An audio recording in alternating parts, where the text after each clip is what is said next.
Hi అండి. అందరికీ నమస్కారం. Welcome to my channel. ఈ వీడియోలో పెన్షనర్లకు సూపర్ గుడ్ న్యూస్. సుప్రీంకోర్టు సంచలన తీర్పు. పెన్షనర్లకు లక్షల్లో లాభం.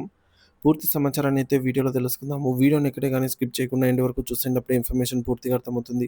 వీడియో చూస్తున్న ప్రతి ఒక్కరు వీడియోకి లైక్ చేయండి ఫ్రెండ్స్. ఈ వీడియోని తోటి పెన్షనర్ మిత్రులతో అయితే షేర్ చేయండి. కొత్తగా మన ఛానల్ చూస్తున్నవారు ఇంకా ఎవరైనా సబ్స్క్రైబ్ చేసుకున్నట్లయితే వెంటనే మన ఛానల్‌ని సబ్స్క్రైబ్ చేసుకోండి. దీని ద్వారా నేను చేసే లేటెస్ట్ వీడియోస్ అన్నీ మీ వరకు రీచ్ అవుతాయి. ఇక ఆలస్యం చేయకుండా వివరాల్లోకైతే వెళ్ళిపోదాము. ఫ్రెండ్స్ ఇక విషయానికొచ్చినట్లయితే ప్రభుత్వ ఉద్యోగ విరమణ చేసిన పెన్షనర్లకు అత్యంత ప్రయోజకరం చేకూర్చే ఒక చారిత్రాత్మక తీర్పును సుప్రీంకోర్టు వెలువరించింది. ముఖ్యంగా తమ పెన్షన్‌లో కొంత భాగాన్ని కమ్యూట్ చేసుకున్న పెన్షనర్లకు ఇది గొప్ప శుభవార్త అని చెప్పవచ్చు. పెన్షన్ కమ్యుటేషన్ మొత్తాన్ని తిరిగి రాబట్టుకునే కాలపరిమితి విషయంలో ఈ తీర్పు గణనీయమైన మార్పును తీసుకొని వచ్చింది.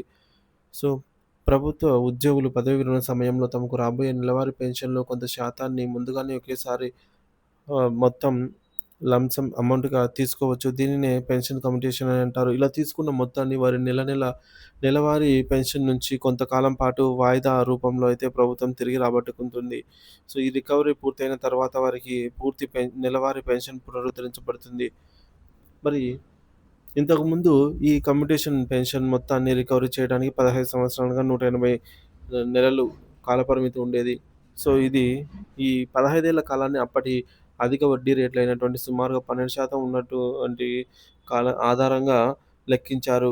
15 సంవత్సరాలని. అంటే కమ్యూట్ చేసిన మొత్తంపై ఆ వడ్డీ రేటు ప్రకారంగా 15 సంవత్సరాల రికవరీలో పూర్తవుతుందని భావించారు. అయితే కాలక్రమేణా వడ్డీ రేట్లు గణనీయంగా తగ్గుముఖం పట్టాయి. ప్రస్తుతం వడ్డీ రేటు సుమారు 7%కైతే పడిపోయింది. 7% స్థాయికి పడిపోయింది.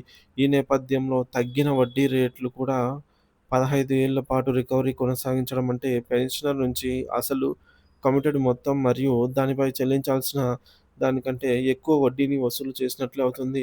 ఇది పెన్షనర్లకు అన్యాయమని భావించిన నేపథ్యంలో ఈ అంశంపై న్యాయస్థానంలో పలు పిటిషన్లు దాఖలయ్యాయి. ఇకపోతే సుప్రీంకోర్టు చారిత్రాత్మక తీర్పు వివరాలు.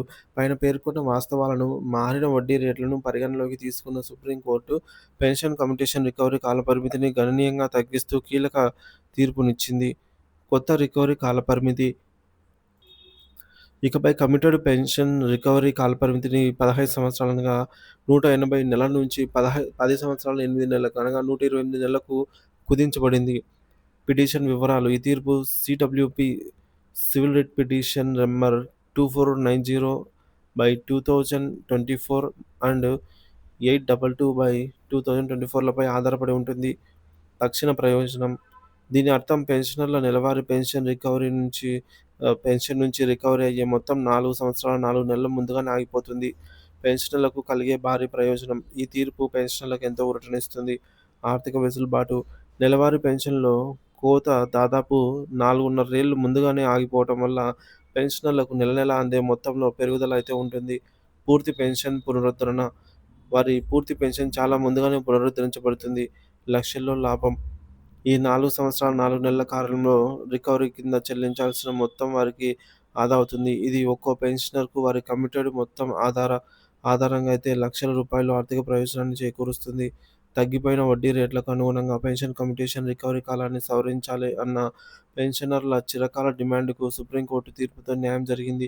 ఇది పెన్షనర్ల ఆర్థిక భారాన్ని తగ్గించి వారికి గణనీయమైన ఊరట కల్పించే అత్యంత సానుకూల పరిణామము. 15 ఏళ్ల రికవరీ భారాన్ని 10 సంవత్సరాల 8 నెలల్లో తగ్గించడం నిజంగానే పెన్షనర్లకు సూపర్ గుడ్ న్యూస్ అనైతే చెప్పాలి.